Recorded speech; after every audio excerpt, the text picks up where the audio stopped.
Hello there, welcome back to the Allotment Family Diary. My name's Tom and today it's Halloween. It's the 31st of October and last night it was extremely wet and stormy, so I've come up to the plot to see if there's any storm damage, but I think we're all good. It all looks fine. So a little bit of rain and wind is not going to keep me away from the allotment, but I have got a quite important job to do today, and that's tidy the shed because it is an absolute state in there. So let's go and have a look. And here comes the rain right on cue. I'm so glad that we've got this tarp in the paddock because it's going to allow me to empty the shed in its entirety and then get it all swept up and cleaned, ready for the end of the season. Yeah, it is a right mess in here. I am not going to bore you with the actual cleanup. I will show you when it's all done. So whilst I get to work tidying the shed, I want to take you back in time to September because I started work on a project at home, and this is going to be quite an interesting one. Let me know in the comments how you are growing yours over the winter.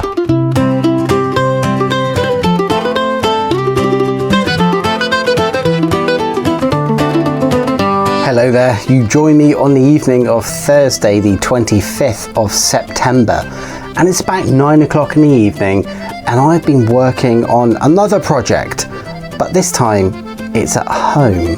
As you can see from the footage, the Allotment Family Garage, it's your average garage apart from having a studio, an editing and music studio in the back room. I mean, the other half of the garage has got everything you need, you know, an abundance of tools which you likely will never use but you keep anyway. Last year we used this area to start off our chili pepper and tomato seedlings, and we used heat mats, grow lights and a combination of polystyrene and this foil stuff. It's got bubble wrap in between it, but it's great for insulation. And I thought, do you know what, it works so well that this year I want to make something a bit more permanent, and this is where the wooden structure comes into play. I wanted to use an area of the garage that wasn't too intrusive, just somewhere where we could tuck the seedlings away and have like a semi-permanent structure to grow them year after year. And I also wanted to show that you can use any leftover scraps of material, wood, that you've got laying around to build something like this. We've had a kitchen revamp recently and also a conservatory revamp, and I've just used bits of wood that were left over from the build. The reason why I'm showing you guys how to build something like this is because a few people last year asked me how I had started off our seedlings, and I thought, do you know what, I'll show you. I mean, it really doesn't matter where you build something like this, and this is the space that I had, so work with what you've got. And hey, it doesn't matter how good you are at woodwork. I mean, I've just botched this together. The main thing to be concerned about is this, it's the insulation. Once you've built yourself a frame, grab yourself some EVA foam. It's ethylene vinyl acetate foam, and it is perfect for keeping in the heat and keeping out the cold. They often sell this stuff as yoga mats, and this roll in particular is about 180 centimeters long. I've got 2 of these, so hopefully this is going to fill the space that I need it to fill. Today it is the 2nd of October and a fair few days have passed since I last recorded, and that's mostly because I've been recovering from COVID and also trying to work at the allotment plot. But behind the scenes there's been quite a bit of progress actually, so I'm going to talk you through what I've done whilst the camera was switched off. Here we are inside the padded cell, so if I just pull the camera back you can see that using that EVA foam I've lined the whole interior. I had to cut all these different sections. I'm not too fussed about it looking messy because it is going to be covered by something else in a moment. And basically all I've done is used a carpet adhesive spray. So if I show you what I've been using, so it's this stuff. You basically use it to stick down carpets. You want to spray a layer of that glue on each surface. So you want to spray a layer on the EVA foam, and you also want to spray a layer on the wall and give it about 10 seconds to react to the air, and then you can literally just press it down and it glues it straight away. You can probably see I have used staples as well, so that's just a little bit of extra reinforcement to make sure it sticks to the wood. And I have tried to fill in most of the gaps. There's a few gaps around, but you'll see what we're doing that in just a moment. Next on the agenda, we're going to be working with this. So this is an insulation foil. If you can see, if the camera picks it up, it's like bubble wrap. And it's coated with a layer of foil each side. So generally, like, this is used, I mean, you can see in the picture, like loft insulation. It's got all sorts of applications. You can use it on your flooring. It's suitable for uses in boats, caravans and camper vans, kennels, stables, hutches, garden buildings and greenhouses. It's got so many uses. What this basically does is it keeps the cold out and the heat in. As I mentioned, tried and tested. I used it last year for our chili peppers and tomatoes, and it was brilliant, great stuff. Is that it's reflective as well. So when we have the grow lights in there, I'm literally going to line the whole interior with this stuff, and it's going to provide a reflective surface. So you're going to have more light because it will be bouncing off every surface in that grow house. And then once all of this foil is in place, we'll be using this. So aluminium tape, or aluminum tape as our friends across the pond call it. So what we're going to do is wherever there's a gap, because we can't just use this whole piece, we're going to have to cut it into sections, we're going to line it with this. So this is going to be quite a big job to get this done. So let's get cracking and I'll show you the end result.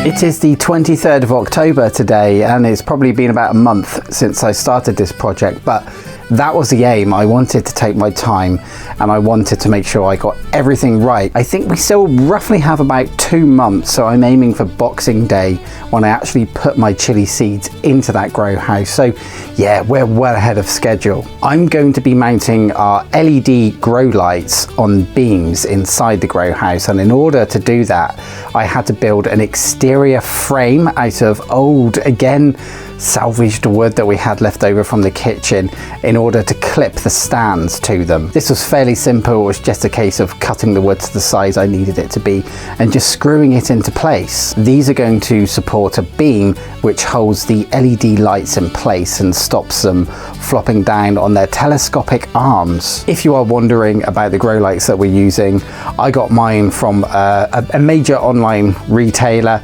They were fairly cheap. I've purchased 2 sets of grow lights and they each have 4 heads. These are full spectrum grow lights. They are dimmable and they also have timers on them. So because I am primarily growing chilies in that grow house this year, having 2 sets of grow lights is perfect. Now these run on timers and you can run between a 4, 8 or 12 hour cycle.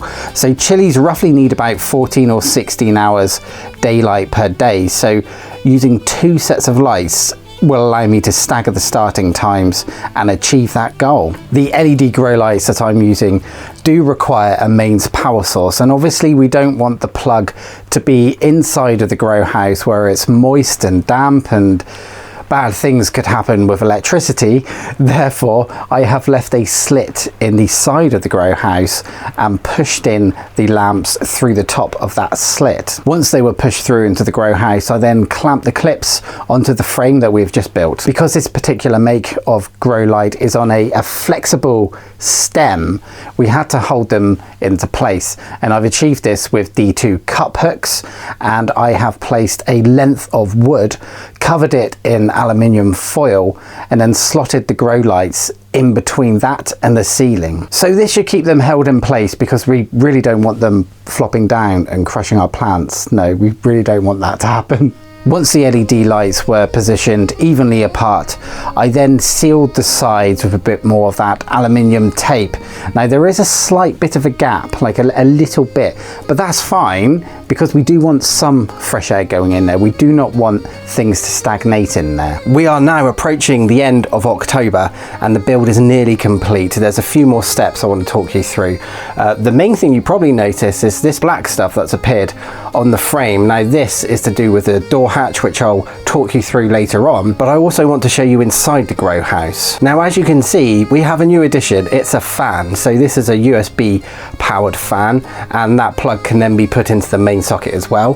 This has been attached to the grow house via a cup hook, and you can move it around as you want to.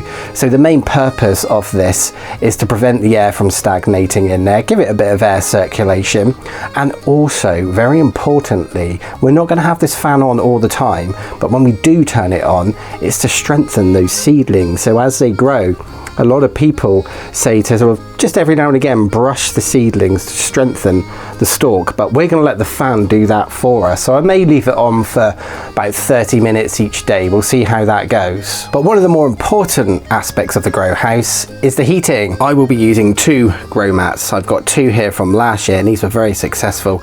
So these are roughly about 19 inches by about 10, and you can control the temperature and the timer cycle via this control module here. So both of these, I'm going to have them spread out in a grow house like this, and we're going to use some of that insulation tape to keep them firmly into place. It is absolutely tipping it down outside, so please excuse the rain noise. October showers, hey? Anyway, the heat mats are now in place. I've used that insulating tape just to hold them down. They can be taken up and moved if I need them to, but I think they're all right there. What I have done, you can kind of see like these lumps here. So that's the power cable. So the cord runs from here. I've used the tape again to run it out through the side of the grow house. So I've just cut a slit to literally push the plug through and then taped it back up again. Same goes for the other side. If you're wondering what this is, so this you stick into the soil with the seeds, and it will tell you what the temperature is and adjust the heat mat accordingly. So that's all done. Last thing to do, the door is done. So all I did was take 2 layers of the insulating foil, tape them together and added some Velcro. I wanted to make sure the door was fairly easy to remove, and you can probably see up there there's some light shining through. So that's a little bit of ventilation, and it's also very useful to make sure that the lights are on. So if you come into the garage, you can just take a sneak peek and check that they're still working. So that's it. The build is done. Let's have a look inside.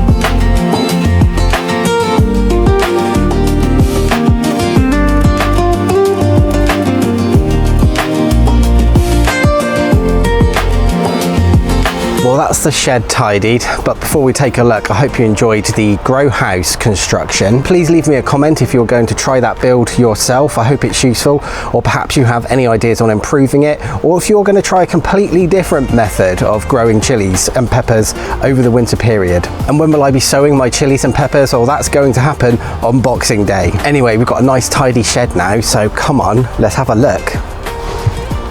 Let's get a before shot. So here it is, horrible, messy and disgusting. Really not a nice place to hang out in the horrible cold and wet weather over the winter. And now, here we are, the big reveal. Look at that lovely, tidy shed. It's all been swept out. Everything's all cleaned up. I've got some new shelves in here that used to be in the Allotment Family Garage at home. The seating area, well, actually it's more like Tor's bed. Tor loves sleeping on there when he comes up here. That's all nice and cleaned up.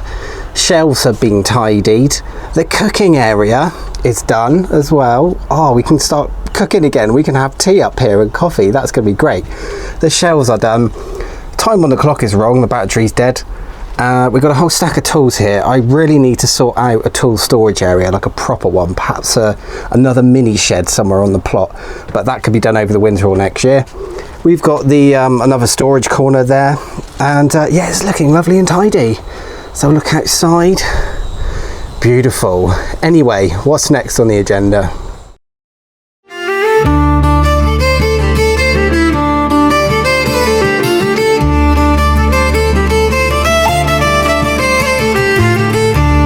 Yesterday I came over to the Dream Arbor to pick something out of the storage area. So if you lift the seat here, we have a little storage space in there, and I noticed something and I thought, you know, I can't resist this, I have to show you guys. So let's have a look and see what's in here. Let's lift this up then. So I have noticed recently, when we've been working on the new plot, there have been a lot of ladybirds. They were everywhere, and all of a sudden they just disappeared. Well, yesterday I found out that they are in here. So there's a cluster in that corner, and there are two large clusters over here. So what's happening with them? Basically, they're going into hibernation for the winter.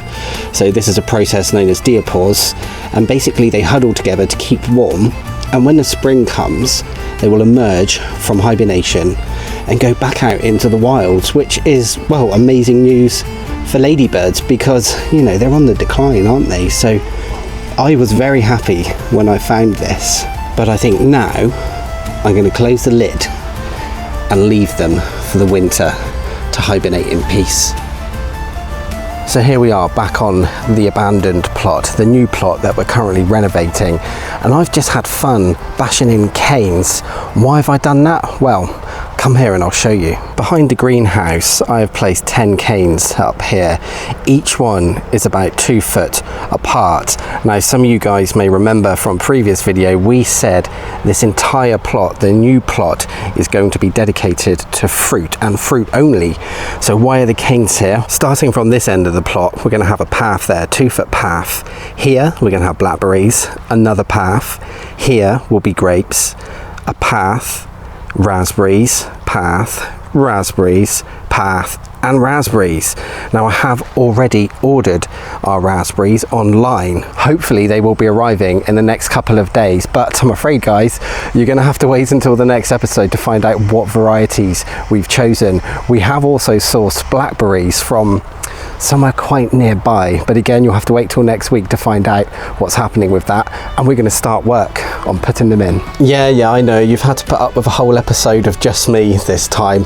Apologies about that. I know it is the Allotment Family Diary. However, Tilly has pulled her back, so she hasn't been up here that much recently. Also, Nick has been helping Tilly at home. Flo is obviously busy with school, and Hannah has been working on home renovation, so consider becoming a channel member to check out the behind the scenes family vlogs and our brand new conservatory that Hannah is decorating along with Flo. It looks so nice, it really does. Anyway, there's a link in the channel description if you do want to become a member. We do appreciate your support. Thank you so much for watching, guys, and tune in to the next one where we're going to be working on that fruit plot, getting those raspberries into the ground and the blackberries as well. Take care, guys, and I'll see you soon.